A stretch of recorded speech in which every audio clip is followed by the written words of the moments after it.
en remerciant le président du tribunal et assesseur, remercier le procureur et ses substituts d'avoir accepté ma demande pour ma deuxième comparution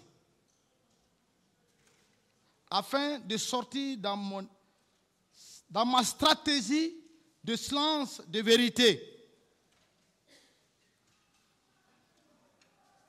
Car cette stratégie était purement personnelle.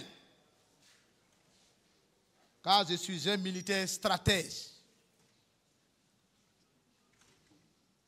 Avant tout, je demande toutes mes excuses au tribunal criminel qui siège en ce temps. Cette excuse est élargie aux avocats de la partie civile et de la défense, tout particulièrement à mes avocats de n'avoir pas montré et dit ma stratégie pour la manifestation de la vérité. Cette stratégie est purement militaire, qui est la stratégie qui est le triangle, pointe en avant, base en arrière. Car c'est le terrain qui commande le combattant. Je demande excuse au peuple digne de Guinée de mon silence que d'autres ont profité pour me peindre en noir. Et pourtant, je suis blanc. Je sais que vous allez me comprendre dans le développement de mes déclarations tout à l'heure. Je sais que aussi, vous avez déjà accepté mon excuse, car nous sommes tous Guinéens et Guinéennes. Mais il fallait cette stratégie de ma part qui m'a permis de vivre aujourd'hui. Et aussi à connaître le vrai visage de chacun pour que la vérité sonne sans hésitation pour le bien-être de l'histoire de notre beau pays, la Guinée. J'ai décidé de dire la vérité que la vérité. Je suis devant Dieu, que Dieu seulement de dire la vérité.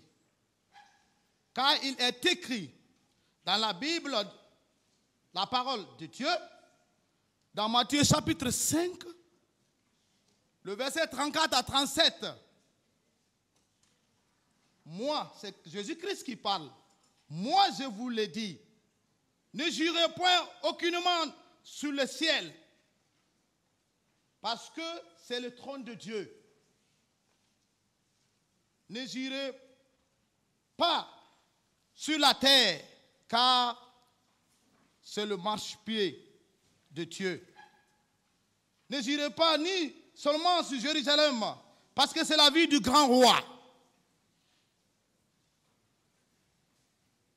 Ne jurez pas non plus par la tête, car tu ne peux rendre blanc ou noir un seul cheveu. Que votre parole soit oui, oui, non, non. Qu'on nous ajoute. Ce que l'on ajoute vient du malin. Sur la base de ces versets bibliques, je m'en remets à Dieu de dire que la vérité. C'est au tribunal d'apprécier cette vérité. Et je sais que ce sont des professionnels. Et je ne doute pas de leur appréciation. Car c'est la vérité qui va sonner tout à l'heure. C'est pourquoi certains ont peur que je parle. Et je vais parler. Je remercie Maître Berthe, mon père, soyez courtois. Vous êtes un grand, des grands. Dieu est grandeur.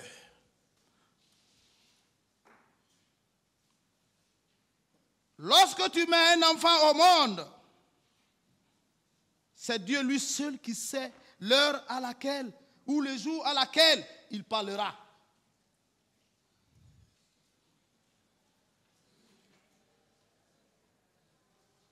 Alors, aujourd'hui, Dieu a choisi pour me libérer, pour libérer mon cœur. La vérité et le mensonge sont deux livres parallèles. Et la vérité a toujours eu la victoire sur le mensonge. C'est ça, c'est clair.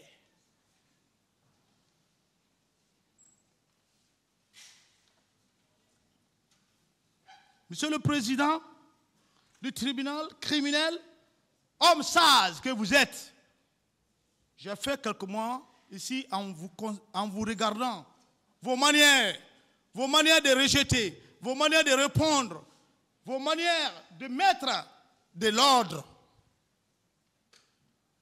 Vous savez, il y a un adage africain qui dit le crapaud ne mord pas. Mais quand tu le piétines, il est obligé de te mordre. Mon cœur souffre. Il faut que je relâche. Je suis un chrétien. Je suis un dirigeant de l'église. C'est nous qui avons bâti l'église, agrémenté l'église de la maison centrale. Je prie pour des gens et ils gagnent la guérison. Je suis un homme de Dieu. Je ne peux pas accepter que mon cœur souffre sans dire ma part de vérité. Quelle que soit la condamnation ou ma liberté, et je sais que je serai libéré dès après cette déclaration.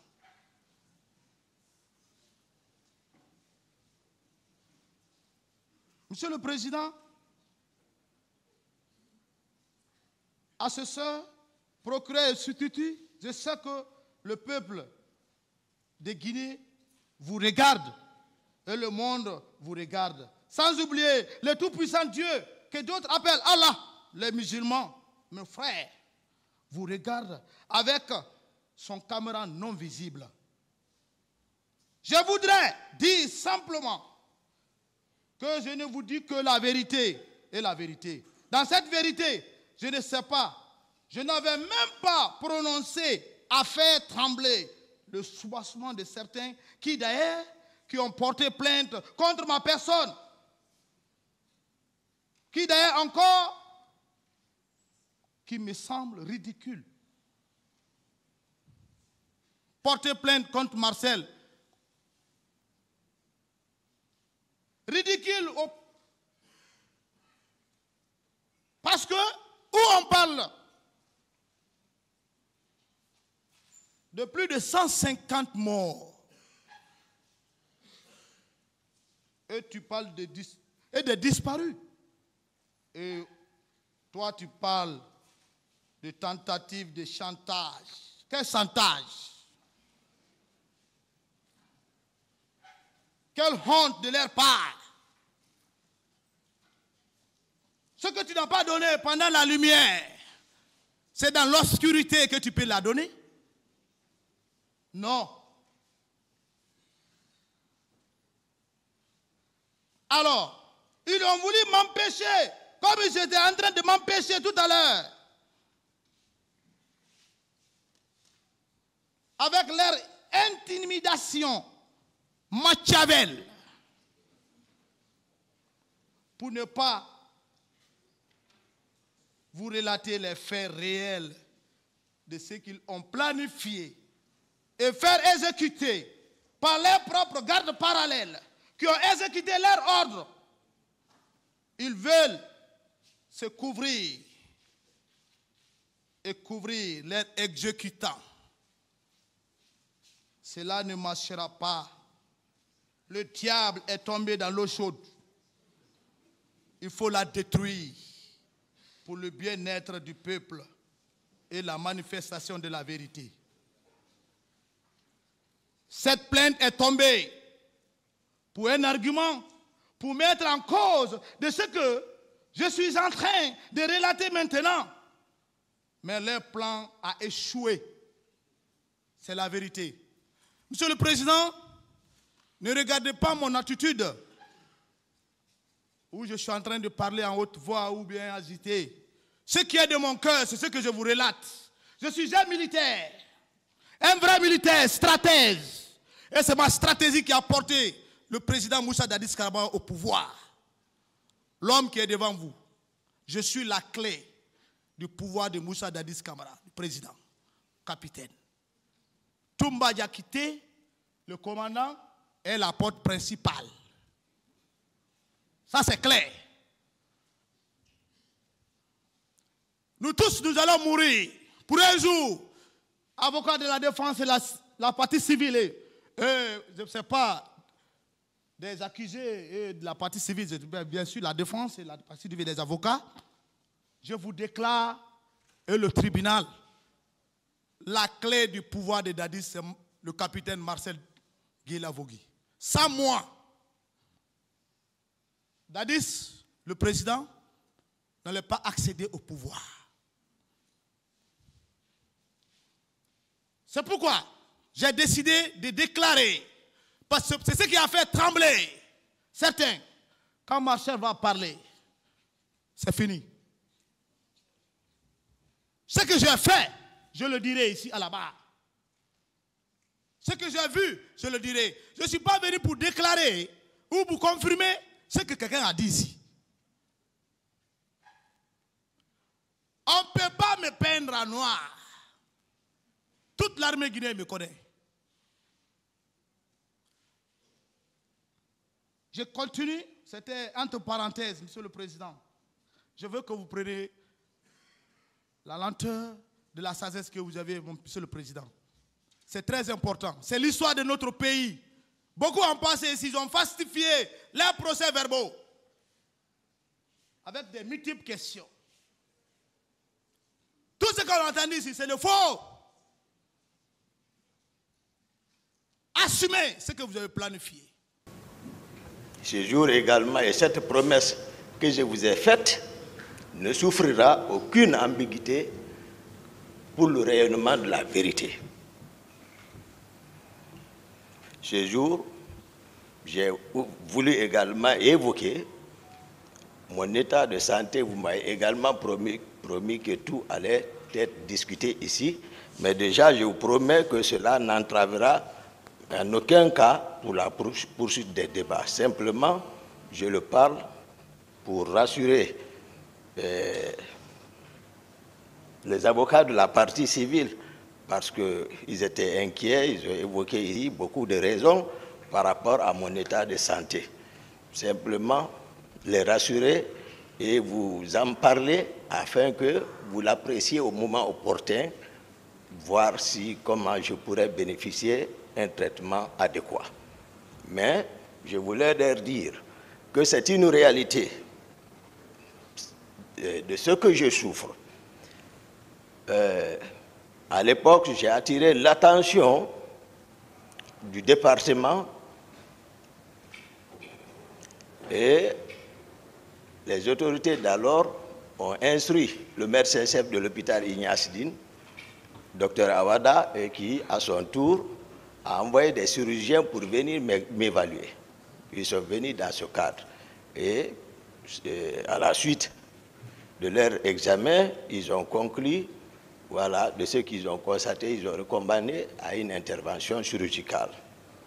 Donc je suis resté dans ce cadre.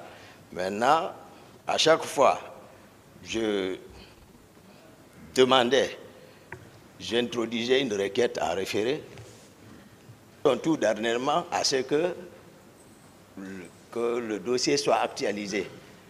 Et par rapport à ça, le médecin-chef, cette fois-ci, de la maison centrale, s'est intéressé, il a actualisé le dossier et il a même fait le choix transmis.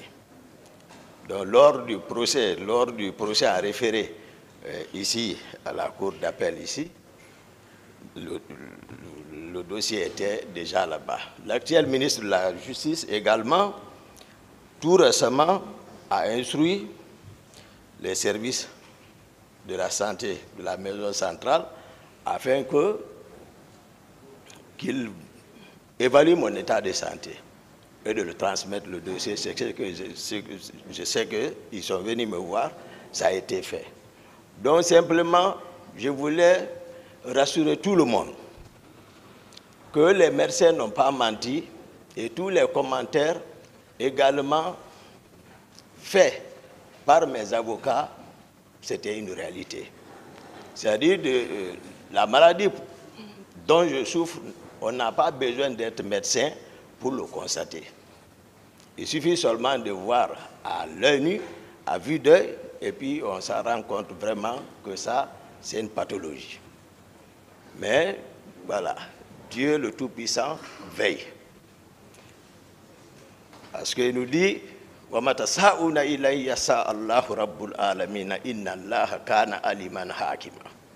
il dit, ce n'est pas ce que vous voulez qui se fera. C'est ce que lui, le Tout-Puissant Allah, il veut, c'est ce qui va se faire. Monsieur le Président, honorable assesseur, j'ai suivi avec intérêt particulier et attention particulière l'ouverture des débats à date.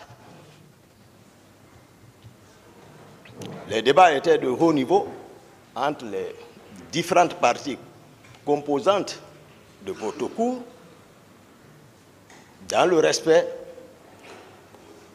avec des émotions parfois, mais tout caractérisé par votre sérénité, votre sagesse. J'ai aimé un avocat de la partie civile qui a caractérisé ce cadre qui nous abrite aujourd'hui à un amphithéâtre pour des personnes douées d'intelligence savent que ce que c'est qu'un amphithéâtre et savent que ce n'est pas un endroit où il faut venir jouer avec les gens, surtout sur un sujet aussi sensible.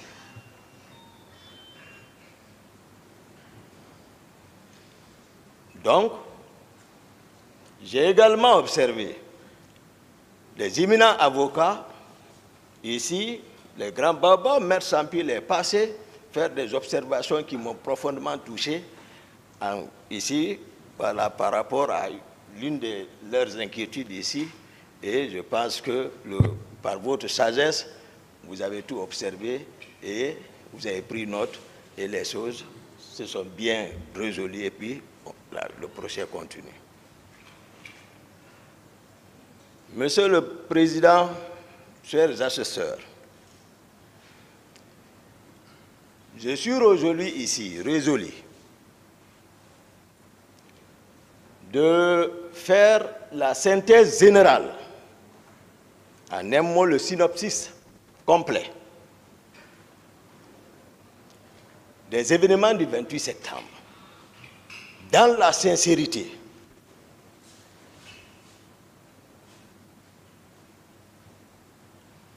Nous sommes tous militaires ici, nous qui sommes devant vous, votre cour, mais j'ai observé mes causes accusées s'inscrire dans la négation totale. Et dans l'armée, la négation est enseignée c'est-à-dire dans un contexte particulier. Lorsque le militaire se retrouve dans la main des ennemis pour ne pas vendre tes amis, les consignes sont claires. Mais cependant, devant le peuple qui t'a recruté, qui te nourrit, qui t'habille, qui te paye, ce qui est enseigné, c'est la loyauté envers ce peuple, la soumission à l'autorité de l'état civil. Ça, c'est aussi clair que ça.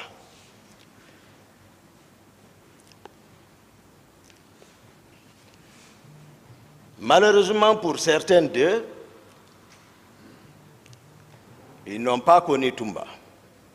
Excusez-moi, président, si je peux m'appeler Toumba. Parce que voilà. Ils n'ont pas connu Toumba. Mais ils oublient que Toumba est né ici, grandi devant les gens ici, qui le connaissent. Il a côtoyé des gens ici, il a fait toutes ses études ici. Donc, il n'a pas mal de promotion. C'est-à-dire, il se satisfait d'une simple conjecture quant à ce qui est vrai et ce qui ne le sera pas. Mais nous sommes devant l'histoire. Et pour gagner, il faut gagner cette histoire dans la sincérité. Pour permettre, j'ai vu mes amis qui veulent faire l'histoire comme un compte rendu à sens unique, Monsieur le Président, où tout le monde s'accorderait, c'est-à-dire à l'absence du témoin, tout le monde dira oui, oui, oui, oui, oui, oui. Écrire l'histoire à la gloire de leur cause sur les vaincus. Mais le maître suprême des juges dit que Toumba ne bouge pas.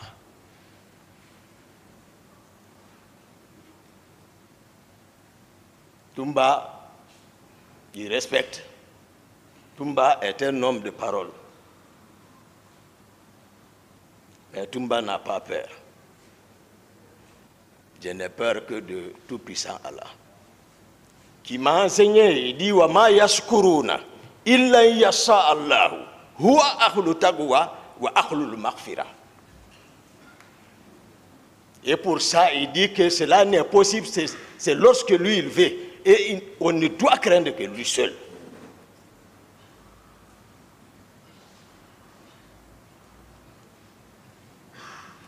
Monsieur le Président, honorables assesseurs,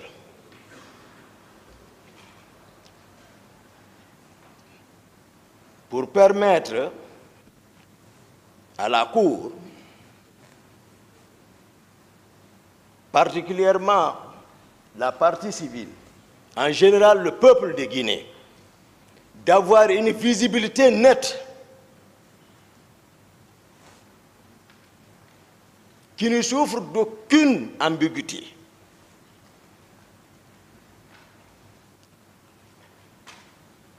Je souhaiterais que vous me permettiez, parce que aujourd'hui, il y a une histoire entre moi et le capitaine Dadis, le président Dadis, je m'excuse, le président Dadis.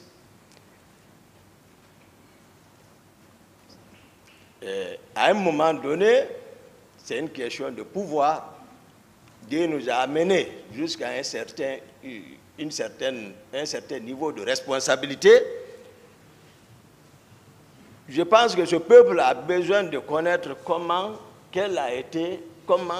quelles sont mes relations avec le président Dadis. Comment on s'est connu. Parce que j'ai été trop caricaturé. J'ai été peint en noir. Le peuple saura qui est qui. Ensuite, comment est né le CNDD? Et